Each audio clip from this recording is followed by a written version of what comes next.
año de crecimiento. No se nos olvide porque llevamos a mitad de año. Vamos a crecer no solo en números, sino en conocimiento y también en amor, en bondad, en estos dones del Espíritu Santo. Amén. Gloria a Dios. Sobre todo en eso.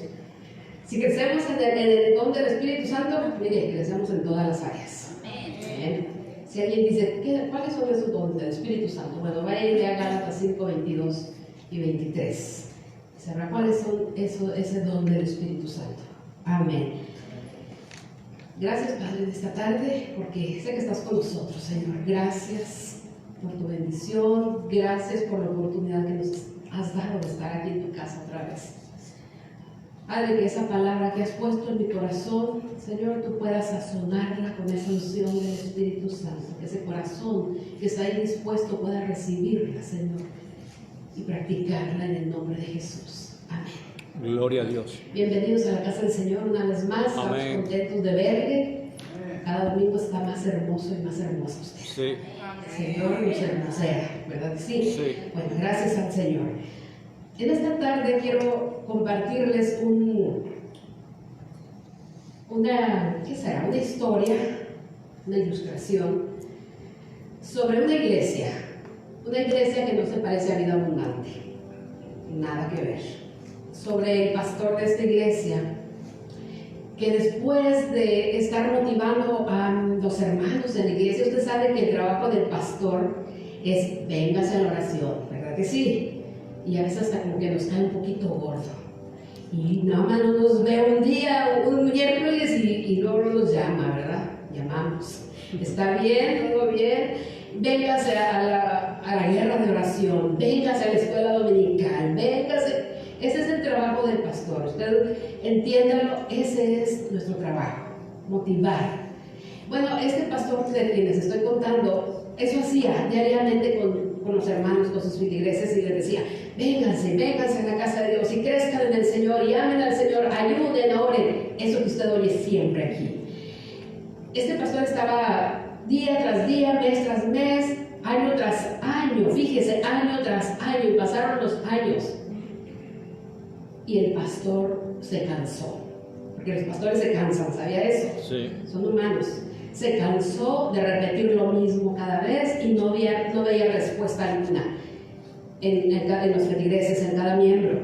Entonces un día orando, dijo, Señor, creo que esta iglesia está agonizando y le voy a ayudar un poquito, la voy a sepultar, dijo el pastor. ¿Se imagina? Entonces convocó a toda la iglesia, fue a buscar a aquellos que se pierden por semanas y meses y luego ya vienen bien contentos.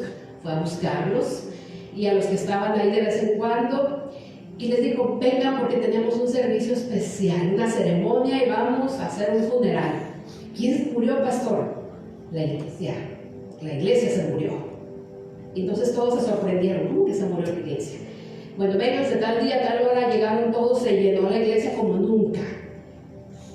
Venían con esa curiosidad, ¿cómo que se murió la iglesia? Vinieron hasta los que se habían ido enojados para otra iglesia. Regresaron, estaban todos esperando. El pastor empezó el servicio, los cantos que usted sabe que se usan en un funeral, más allá del sol, y todos esos cantos que se entonan en esos días especiales de un funeral. Y empieza la reseña de la iglesia, de cuándo empezó, con quién empezó, cómo empezaron esos hermanitos llenos del Espíritu Santo, gozosos, contentos, motivados a compartir el Evangelio, pero fue pasando el tiempo y la reseña decía, pero fueron desmayando. Ya no tenían esa hambre, ya no tenían esa pasión por el Señor. Cuando se termina toda la reseña, ¿verdad?, de la iglesia, el pastor los invita. Para ello era un funeral, recuerde, tenía que ser un funeral al 100%. Trajo el ataúd, lo puso aquí enfrente, trajo las coronas de flores, porque a veces no llevamos flores a nuestros amados hasta que se mueren. El consejo es lléveselas antes, después no tiene caso. Puso las flores, puso ahí el ataúd cerrado, y al final que termina su prédica les dice, pasen a despedirse de la iglesia que estamos ahora sepultando, vamos a sepultar, estamos enterrando, dijo.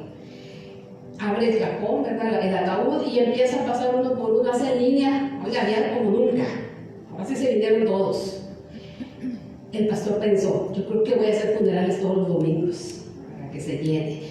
Y empezaron a hacer la línea y empezaron a pasar y se asomaban por la puerta del ataúd, la ventanilla, y veían, algunos se quedaban asombrados con la cara de sorpresa.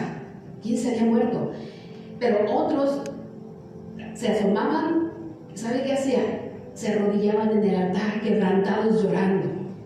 Pero no faltó quien se asomara al altar y se saliera enojado, echándole unos ojos grandes al pastor. Y se salió enojado y dijo, no vuelvo a esta iglesia. ¿Por qué? ¿Por qué se salieron de esta forma? Cuando llegaban al ataúd y se asomaban, ¿qué cree usted que es lo que veían? El rostro. Su rostro, reflejado en un espejo. El pastor había puesto en el ataúd un espejo. Y cuando usted se asomaba, ¿qué iba a ver? Pues ahí se veía Panchita y Chenchito en el espejo. Por eso es que algunos se arrodillaban quebrantados, pero otros se salían enojados. ¿Se quiere ver usted en ese espejo? Es un mensaje fuerte que el pastor dijo, es que ya no hay lo que hacer. Y lo siento, pero voy a sepultar la iglesia. Cada uno pasaba y se veía ahí. ¿Quién se había muerto? ¿La iglesia? No, porque la iglesia nunca se va a morir. Dice la palabra de Dios que el infierno no prevalecerá contra la iglesia. La iglesia sigue, la iglesia camina con 2 o 3, pero la iglesia cumplirá su propósito en esta tierra. El reflejarse en un espejo ahí, sin palabras de aquel pastor, mire, yo creo que el espejo era como si hablase y les dijera quién realmente fuiste y por qué te estás sepultando, cómo fue tu vida.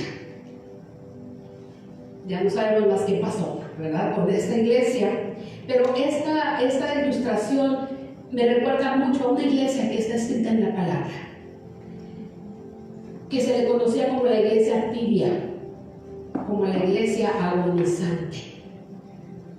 ¿Sabe usted que Apocalipsis capítulo del 1 al 3 nos habla de 7 iglesias, el mensaje a 7 iglesias? Usted lo puede leer en su casa si no lo ha leído. Apocalipsis capítulos 1 al 3. Y habla a 7 iglesias y les da un mensaje diferente a cada una de ellas. Se lo dirige al pastor de esa iglesia mencionándolo como el ángel de esta iglesia. Le da el mensaje al pastor, pero también se lo da a la iglesia. Todas las demás iglesias recibieron algún halago de parte del Señor, pero también algunas reprimiendas. Pero esta iglesia de la que le estoy hablando, conocida como la iglesia tibia, no recibió nada bueno. No tenía en su vista ninguna cosa que pudiera sentirse contenta. Al contrario, tenía puras reprensiones.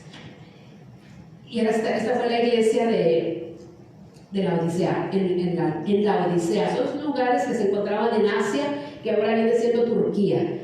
Fueron iglesias reales. Ahora decimos, ¿solamente existían estas 7 iglesias? No, existían muchas iglesias, como hasta el día de hoy. Pero las características de estas iglesias eran las mismas características de todas las demás iglesias. Todas las demás iglesias se asemejaban a una de ellas, que es lo que pasa ahora. También estas 7 iglesias nos dan un mensaje para todas las iglesias del mundo, incluyendo Vida Abundante. ¿Cuál mensaje será para nosotros? Lea esos 3 capítulos de Apocalipsis. Y el tema de esta tarde es este: ni frío ni caliente. ¿Quiere repetirlo conmigo? Ni frío ni caliente. Ni caliente. Ni para acá ni para allá. Y ese mensaje se le dio a la iglesia de la Odisea, la que estaba en la Odisea. Y quiero hacer un poquito de contexto sobre esta iglesia. ¿Quién era esta iglesia? Mire, la iglesia en la Odisea era la iglesia más próspera de todas las demás. Estaba la de Éfeso, la de Esmirna, la de Sardis, la de... ¿alguien se acuerda de alguna otra? Pero eran 6 iglesias, incluyendo la de la Odisea. Pero la Odisea era la iglesia más próspera. La ciudad era muy próspera, tenían dinero, tenían industrias muy grandes, donde hacían lana que en ningún lado se hacía una lana negra. Sus ovejas daban lana negra, una lana fina que se exportaba a todo el mundo.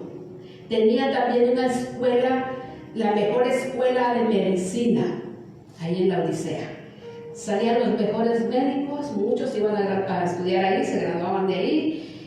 Y ahí se creó un medicamento, un ungüento para los ojos, olirio. Era para que la gente, ¿verdad?, que tenía problemas en los ojos pudiera aliviarse. Y era muy buen medicamento que también se exportaba para todo el mundo. Tenía grandes cosas. Era un centro bancario, un centro financiero, tenía todo. Tenía tanto que un día llegó un terremoto del año 60 antes de Cristo. Llegó un terremoto y devastó la ciudad, se la llevó. ¿Sabe qué dijeron los habitantes? No necesitamos la ayuda del gobierno para que nos ayuden a construir nuestra iglesia. Nosotros tenemos suficiente para construirla. Fíjense qué tanto tenían. La construyeron mucho mejor de lo que era antes. Era una ciudad pudiente, por lo tanto, los miembros de la iglesia también eran pudientes, también tenían dinero, también tenían todo, pero había algo que les faltaba, aparte de lo espiritual, no tenían agua. Es increíble, ¿verdad? Que una ciudad que tenga todos esos recursos no puedan tener agua. ¿Qué hacían? El suministro de agua venía de otras ciudades, ¿verdad?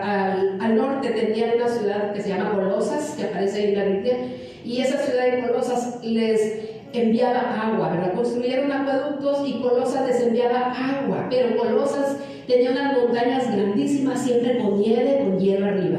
¿Se imagina cómo viene el agua? Fría, rica. Aquí le puse un vaso de agua fría, cuando hace mucho calor. Algunos ya sé que no les gusta, ya dijeron por ahí. Pero oigan, en un tiempo de calor no hay nada como algo rico, un vaso de agua fría. O le gustaría que le den un vaso de agua tibia. En tiempo de mucho frío, de mucho calor, perdón. Bueno, venía esta agua por los acueductos y venía helada. Pero resulta que cuando llegaba a esta ciudad de la Odisea, ya se le había quitado lo frío y se había entibiado. Llegaba tibia. Pero luego tenían al sur otra ciudad que se llamaba Hierápolis, y esa ciudad les proveía agua, pero era agua de manantiales, aguas termales, aguas medicinales. ¿Saben qué eso es bueno? También agua caliente, que tenía algunas propiedades para curar, para sanar, pero era el mismo proceso, que cuando llegaban hasta la Odisea ya llegaba fría. Y no llegaba fría, porque como era muy caliente, llegaba tibia. Se juntaban esas dos aguas, la fría y la muy caliente, y se convertía en agua tibia. Cuando la gente pasaba por ahí y no conocía esas aguas y tomaban algo para refrescarse, ¿sabes qué le producía? Náuseas. No solo por el agua tibia, sino por los minerales que tenían porque viajaban de montañas, acuérdense. Entonces no podían, tenían que esperar, tenían que purificar un poquito para tomar esa agua y refrescarla, porque producía náuseas. Jesús aprovechó esta situación que vivía la Odisea y les habla a la iglesia. Y les dice aquí en este capítulo, mira, aquí vemos el tema, ni frío ni caliente. Se fija que el frío y el caliente está así como que no se ven las letras, y el tibio está ya todo lo que da. Ese es el tema, no lo olviden. Apocalipsis 3. Y escribe al ángel de la iglesia. Esto que usted ve es algo que el apóstol Juan recibió como revelación estando encarcelado en la isla de Patmos. ¿Cómo que uno que predicaba está encarcelado? Lo encarcelaron por predicar la palabra. Pero mire, parece que el hombre de aquel entonces, el emperador, dijo: se acabó, te vamos a mandar a un lugar donde no puedas predicar. Oh, pero ahí fue donde recibió esta gran revelación de todo el libro de Apocalipsis, ahí encerrado en la isla de Patmos. Y es donde a él le manda el Señor Jesucristo, les escribe estas 6 cartas para estas 6 iglesias, incluyendo las profecías del tiempo final. Entonces, la carta a la iglesia de la Odisea le dice así: y escribe al ángel de la iglesia en la Odisea, he aquí el Amén, el testigo fiel y verdadero, el principio de la creación de Dios, dice esto. Está hablando de Jesús, el principio. Aquí a veces la gente interpreta un poco mal y dice: entonces Jesús fue creado, porque dice que es el principio. No, aquí principio se refiere a la fuente, el origen de donde vienen todas las cosas. ¿verdad? Entonces dice, el principio de la creación de Dios dice esto. Y aquí empieza el mensaje para la iglesia de la Odisea, que yo creo era aquella iglesia que les conté al principio, que fue sepultada. Yo conozco tus obras, le dice Jesús, que ni eres frío ni caliente. Y luego dice, ojalá fueses frío o caliente, pero por cuanto eres tibio y no frío ni caliente, te vomitaré de mi boca. Hablamos de que Jesús se refería, cuando les habló de esto, estaba tomando en cuenta la figura del agua, ¿verdad? Que llegaba tibia hacia ellos y que producía náuseas a los que la tomaban. Jesús sabía que ellos vivían eso y por eso les habló para que lo entendieran el mensaje. Yo conozco tus obras. Qué terrible cuando nosotros creemos o nos consideramos hijos de Dios, pero nos confronta la palabra y nos dice el Señor, yo conozco lo que estás haciendo, yo conozco lo que estás pensando, yo conozco cómo vives, porque el Señor lo sabe todo. Amén. Nada pasa por desapercibido, todo el Señor lo sabe. Y luego dice, sé lo que haces y sé que no eres frío ni eres caliente. Frío ni caliente. ¿Qué quiere decir esto? Que ni eres cristiano ni eres mundano. Que ni te gozas en adorar al Señor, pero tampoco te gozas allá en el pecado. Porque algo te está diciendo, ahí estás mal. ¿Se fija? Ni frío ni caliente. Un pie en las cosas de Dios y un pie en las cosas del mundo. Y tristemente la Odisea, esta iglesia, se dice que es la iglesia del hoy, la iglesia del presente, que no vive en plenitud esa cercanía con su Padre Celestial, que no es frío ni es caliente, que está tibio. Y luego dice, pero ojalá fueses frío o caliente. ¿Por qué? Ojalá, dice Jesús, ojalá fueses frío o caliente. Entonces puedo ser frío. Está mejor que ser tibio. Yo sé que muchas cabecitas están preguntando. Entonces puedo, porque está bueno de ser frío. No, mire, déjenme le explico algo. Ojalá fueses frío o caliente, pero jamás dice ojalá fueses tibio. ¿Por qué? Porque una persona fría es aquella que no conoce de Cristo. Bíblicamente, ¿verdad? No conoce de Cristo, no ha recibido a Jesús en su corazón. Abiertamente se ha declarado como no hijo de Dios. No conoce de Dios. Bueno, él tiene mucha más esperanza que un tibio de arrepentirse. Porque el tibio cree que todo lo sabe, cree que está bien y hace mucho. Yo leo mucho la Biblia, yo voy a la iglesia, yo me siento ahí todos los domingos. ¿Qué le podemos decir al tibio? Dígame usted. Si ya sabe más que nosotros. Se ha dado cuenta, usted conoce gente que sabe mucha Biblia, pero los frutos no son dignos de arrepentimiento. Por eso es que el Señor dice, ojalá fueses frío, porque tienes más esperanza de reconocer tu pecado y acercarte a Dios. Por eso es que dice, ojalá y fueses frío, porque yo tengo la esperanza de que tú te arrepientas. Pero el tibio, hace tiempo una hermana me pidió oración por su esposo, que era creyente, iba a la iglesia, tenía muchos años, más años que ella de ir a la iglesia, pero la golpeaba, hacía violencia, tenía violencia doméstica. Cuando me dice, hable con él, y le digo, ¿y qué le vamos a decir? Si sabe más Biblia que nosotros. Esa es una persona tibia, que sabe mucha Biblia, y que cuando le decimos, no, sí, yo sé, la Biblia dice esto y esto, y él nos ganaba. Si fuera frío, sería mucho mejor, porque no conoce nada de la palabra. Está frío, o sea, no entiende. Oh, sí, no sabía que la Biblia decía eso, entonces puede venir al arrepentimiento. Y se dice que los tibios son los que causan más problema en la obra de Dios que los fríos. ¿Sabían de eso? Sí. Entonces, por eso el Señor Jesús dice, ojalá fueses frío o caliente. ¿Entendemos este punto? Sí. Ojalá no vaya a salir de aquí diciendo, no, pues dice que mejor frío o caliente, pues yo voy a hacer frío porque está más padre, ¿verdad? Porque está más fácil la cosa. No. Es que el frío es aquel que no conoce de Dios absolutamente, pero que tiene la oportunidad de venir al arrepentimiento. Sí. Entonces, para el Señor es mucho mejor. Y luego dice, pero por cuanto eres tibio y no frío ni caliente, te vomitaré de mi boca. terrible esta afirmación, aseveración que hace Jesús en la última parte. Por cuanto no eres frío ni caliente, te voy a vomitar de mi boca. Hablando de que el agua tibia no cae bien en el estómago. Hablando de que si usted está enfermito y quiere comer un caldito de pollo, pero está medio tibio, no va a saber tan bueno. ¿Verdad? Lo mismo le pasa a Jesús con los que son tibios. Le producen náuseas. Los que ni son de aquí ni son de allá. Los que no se deciden realmente a servir al Señor con todo su corazón. O que quieren vivir un evangelio a medias y a la comodidad. Digan amén. Ahora se quedaron muy calladitos. Por cuanto eres tibio y no frío ni caliente, te vomitaré de mi boca. Dice Jesús hablándole a la Odisea, la iglesia de la Odisea, que se dice que en la actualidad, ¿verdad? Viene, la iglesia de hoy representa la Odisea.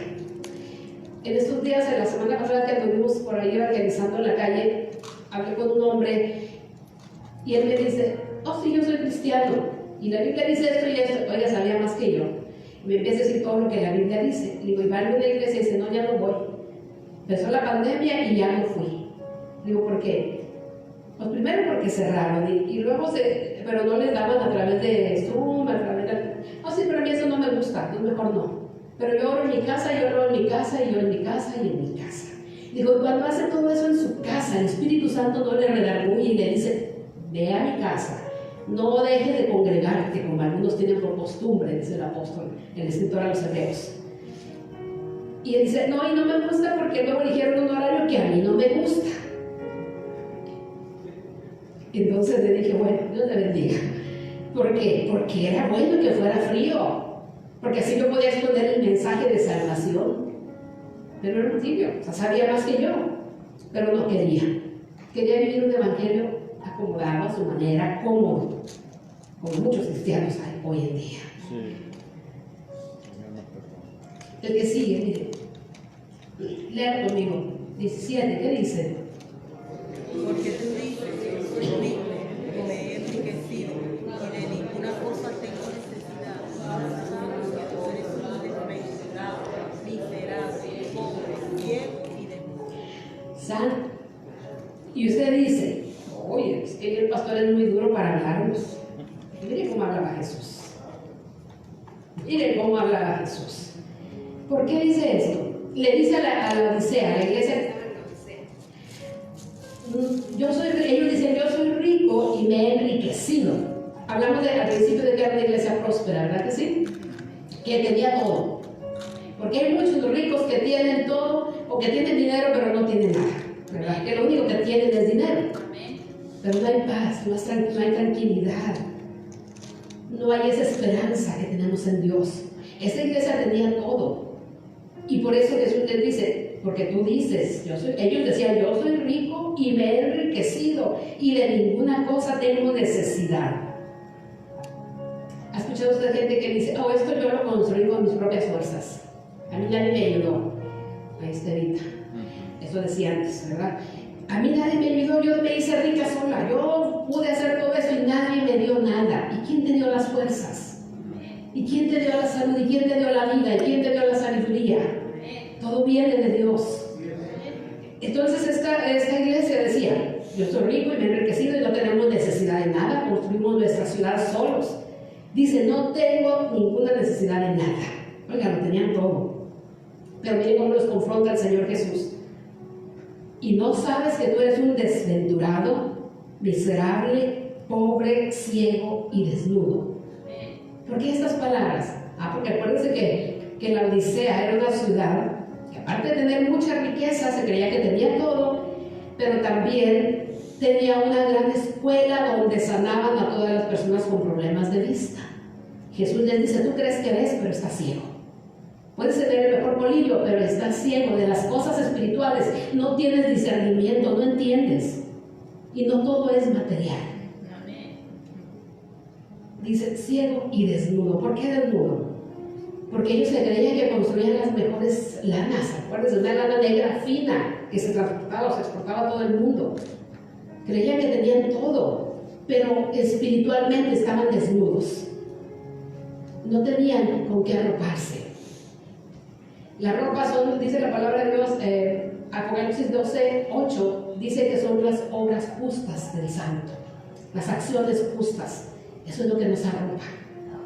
La presencia de Dios, el amor de Dios, eso es lo que nos arropa. Pero ellos no tenían nada de eso, creían que no tenían necesidad de nada de eso. Y Jesús les dice: por tanto, yo te aconsejo que de mí compres oro fino, refinado en fuego, para que seas rico, rico de verdad, y vestiduras blancas para vestirte. Porque ellos eran orgullosos de la lana negra que tenían, los vestuarios, vestidos, todo eso que tenían era negro. Y no es que sea malo el color negro, pero aquí está hablando que compres, dice primero oro fino, que sea rico en vestiduras blancas para vestirte. Está hablando de las acciones justas del Hijo de Dios, del amor de Dios, de ese don del Espíritu Santo, que nos vistamos del amor, del gozo, la paz, paciencia, benignidad, la bondad, la fe, mansedumbre y templanza. Toda la justicia de Dios, que nos vistamos de todo eso. Eso es lo que al Señor le interesa. Entonces le dice: y unge tus ojos con colirio para que veas. Ellos decían: tenemos el mejor colirio, tenemos la mejor medicina, pero espiritualmente estaban ciegos. El mejor colirio es la palabra de Dios. El mejor medicamento cuando usted se siente triste, cuando no hay esperanza para tu vida, cuando ya parece que todo está perdido, la esperanza solamente la encontramos en Jesús de Nazaret. Solo de Él viene todo. Hermanos, por eso es que nosotros estamos tan confiados en el Señor, que a veces no tenemos, decía el apóstol Pablo: en todo y por todo estoy enseñado a vivir en abundancia, pero también a padecer necesidad. Todo lo puedo en Cristo, todo lo tenemos en Cristo, también, que nos fortalece. Y luego dice el 20, que esto lo quiero explicar un poquito más adelante. ¿Cuáles son los síntomas? ¿O cuáles son, qué pudiéramos decir? ¿Cómo se manifiesta la tibieza espiritual en la vida de un cristiano, de un creyente? ¿Cómo se manifiesta la tibieza espiritual? ¿Cómo? En 3 áreas, se las digo rápido. En la falta de compromiso, en la indiferencia a lo espiritual y en el conformismo. Fija, se lo repito: en la falta de compromiso, la indiferencia y en el conformismo.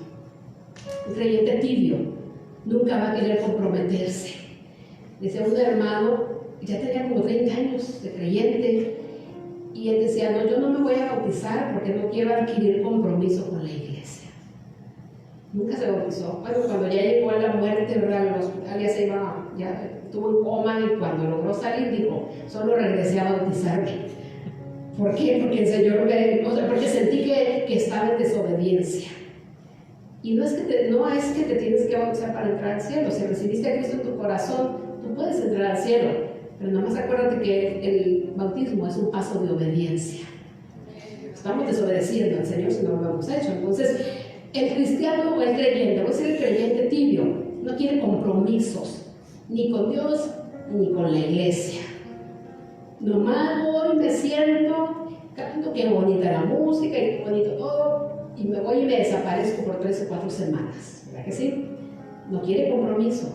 Nunca va a crecer, nunca va a tener un lugar de privilegio en la iglesia, nunca va a estar en el liderazgo.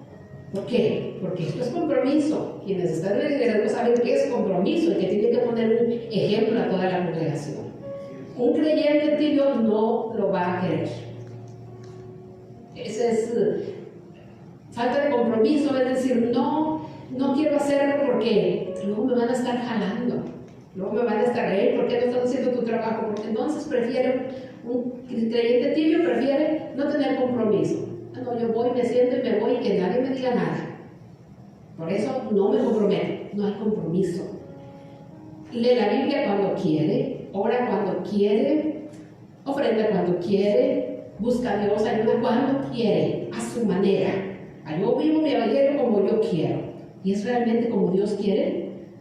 Eso hay que preguntarnos. Esto es un creyente tibio cuando hay falta de compromiso. Un creyente tibio tiene indiferencia a lo espiritual. La iglesia puede crecer, la iglesia puede necesitar algo, pero este creyente tibio es indiferente. No veo que están ocupando gente, aunque sea para levantar las sillas, no veo. hay un mover del Espíritu Santo hermoso y el creyente tibio está indiferente. O sea, ni se mete ni se va, que dijimos ahorita. El creyente tibio ni es cristiano ni es mundano, está en medio, neutral. Y la palabra de Dios, ¿verdad que un carro neutral como que no avanza? Así es el creyente tibio, no avanza.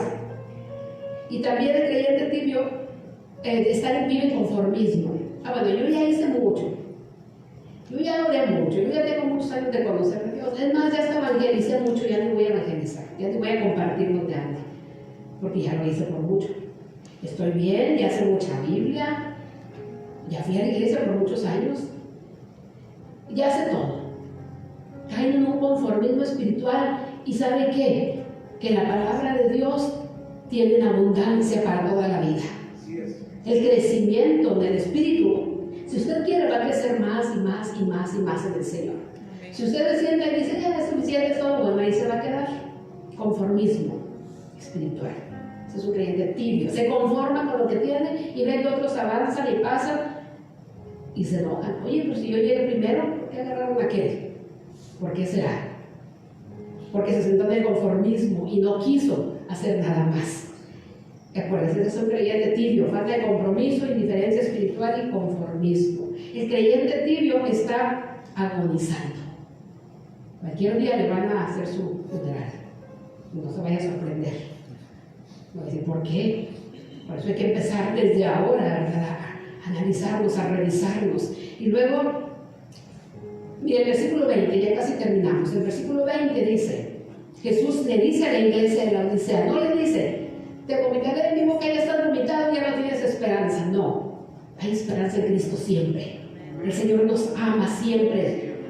Con todo y lo que somos, así nos ama el Señor. Y quiere transformarnos, quiere cambiarnos, quiere hacer algo nuevo en nosotros. Y a la iglesia de la Odisea le dice, he aquí yo estoy a la puerta y llamo. Si alguno oye mi voz y abre la puerta, entraré a él, cenaré con él y él conmigo.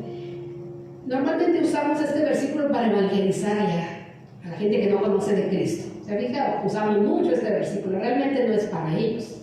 Si usted lee el contexto de la palabra, este es para la iglesia de la Odisea. Es para la iglesia, no es para el inconverso.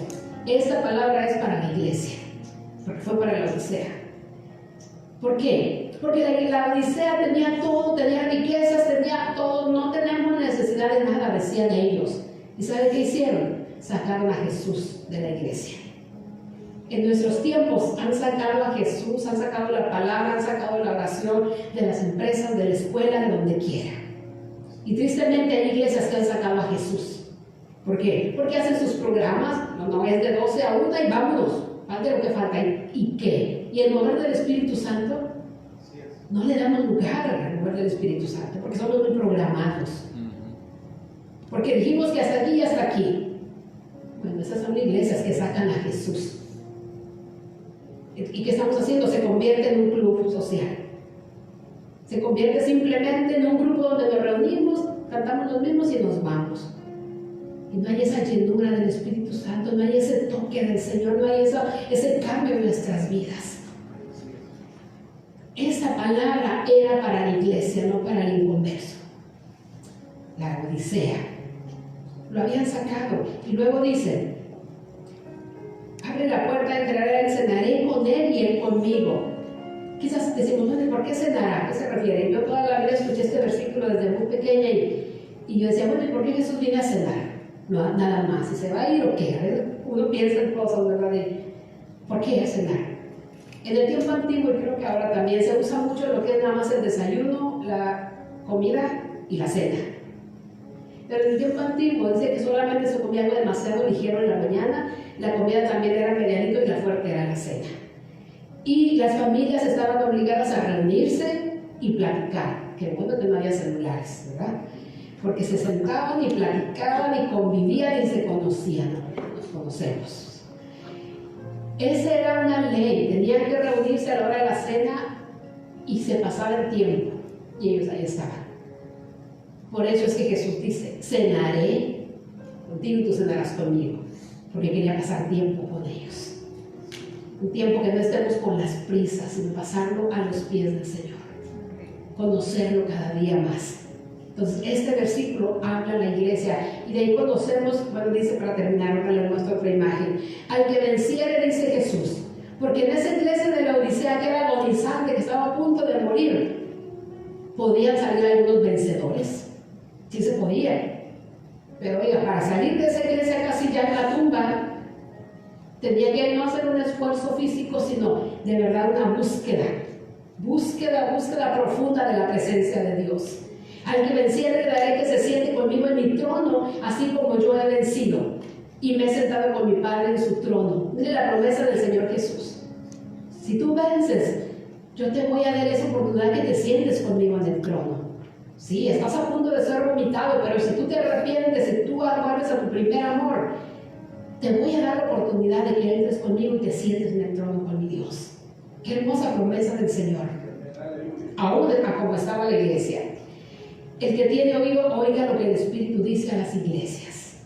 Y cada una de las 7 cartas que escribe el apóstol Juan, cada una de ellas termina así: el que tiene oído, oiga lo que el Espíritu dice a las iglesias. Porque solamente el que tiene un oído espiritual escuchará la palabra, hará cambios en su vida. Quizás el frío sí puede escuchar al Espíritu porque está frío.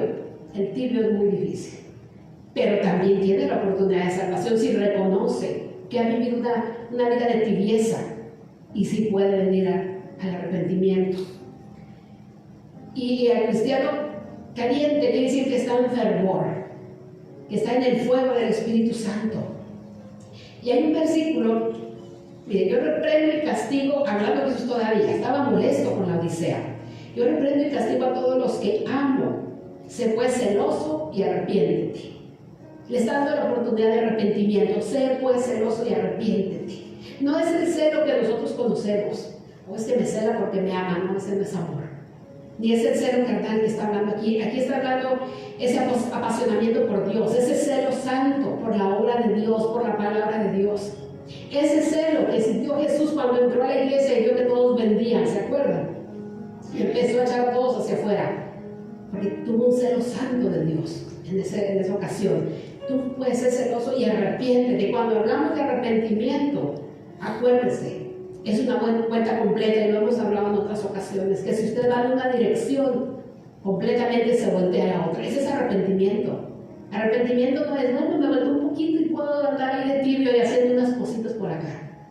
No, arrepentimiento es que usted se voltee completamente de dirección y camine como el Señor le indica, como la palabra dice.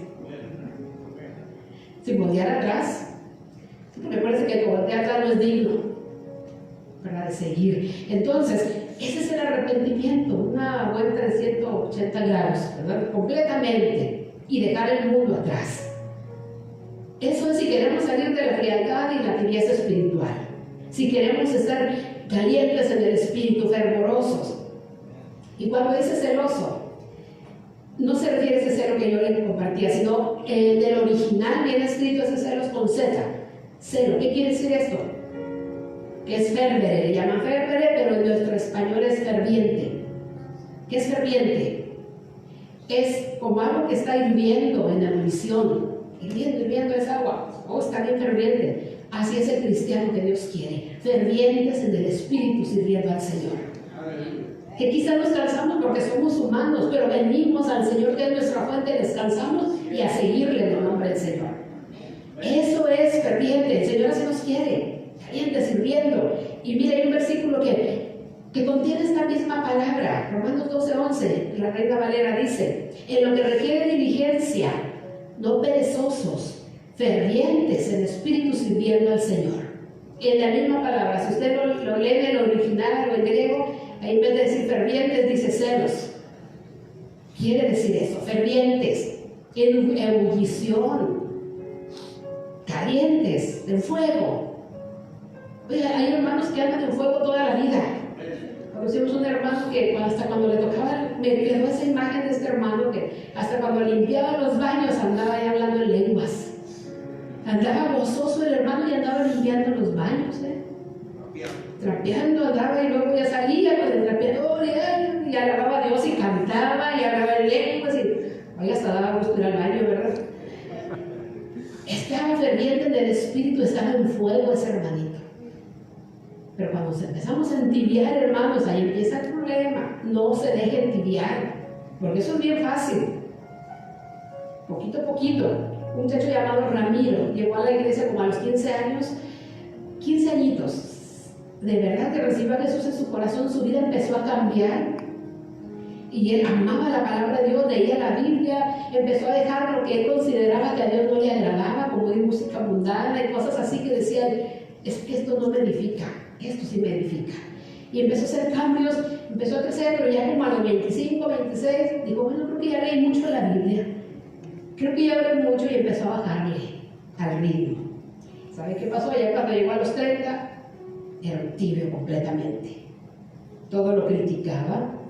Toda la iglesia era el primero que le decían Contreras, ya se imaginará, hermano Contreras, porque todo estaba en contra, de todo estaba en contra.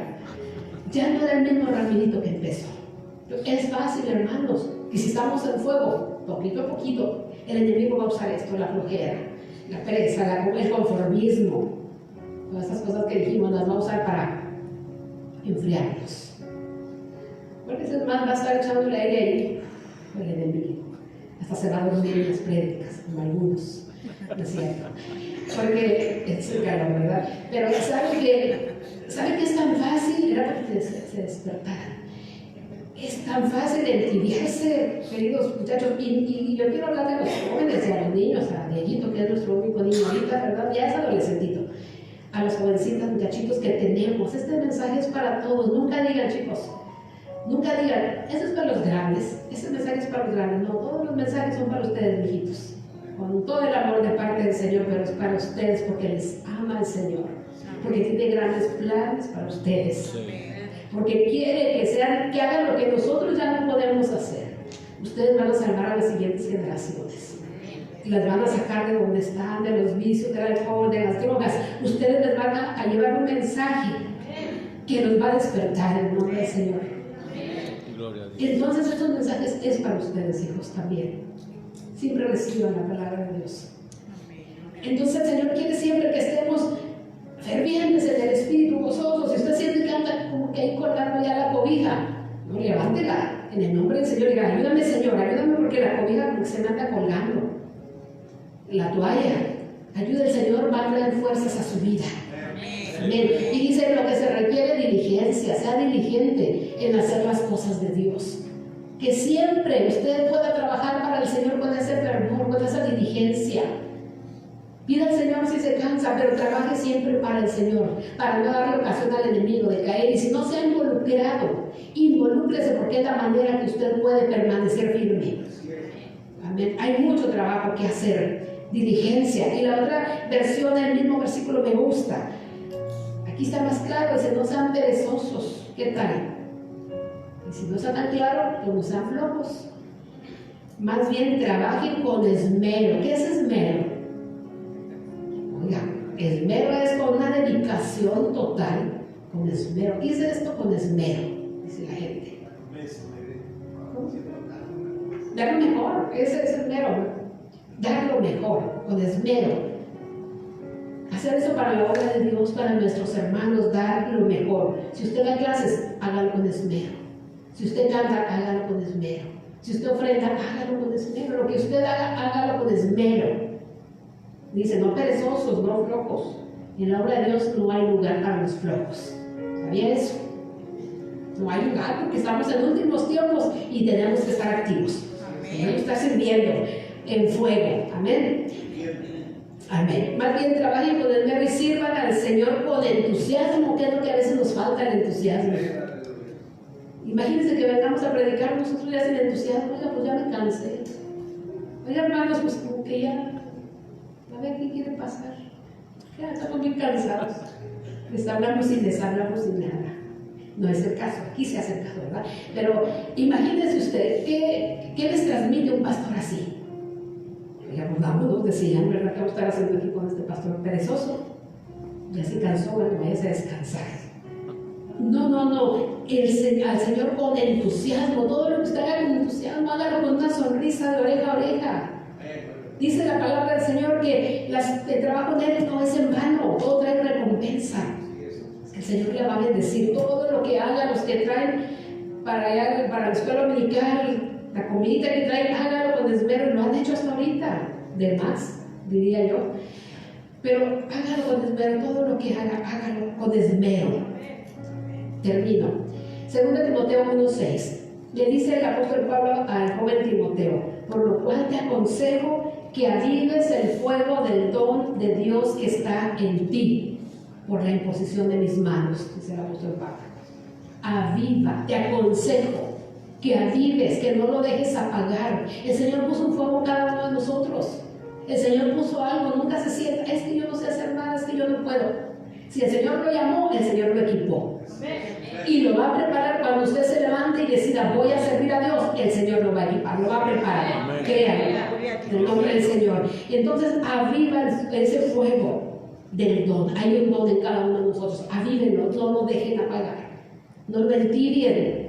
Porque acuérdense que la palabra del Señor: a los tibios los vomitaré de mi boca. ¿A quién no le produce náuseas lo tibio? Al Señor le produce náuseas también. Entonces póngase de pie, vamos a orar. Mira esta imagen, yo sé que muchos de ustedes han visto esta imagen por ahí. Es una imagen bonita, pero ese es el contenido. Precisamente esta imagen la han sacado de Apocalipsis 3:20. De ahí sacaron esta imagen. Y aquí yo estoy a la puerta y llamo. Si alguno oye mi voz y abre la puerta, entraré a él, cenaré con él y él conmigo. Esta palabra, este mensaje es para la iglesia, no para los inconversos. Es para la iglesia. Si hemos sentido en algún momento que hemos sacado a Jesús de la casa, de su casa, porque es su casa. Si hemos sentido en algún momento que sacamos a Jesús de nuestra vida, de mis pensamientos, es el tiempo hoy. Decir: Señor, perdóname, te abro la puerta de mi corazón. La puerta solamente tiene una cerradura por dentro. El Señor no va a forzar su puerta. Él es un caballero, pero va a tocar su puerta y la decisión de ustedes es abrirla o no abrirla. Pero yo le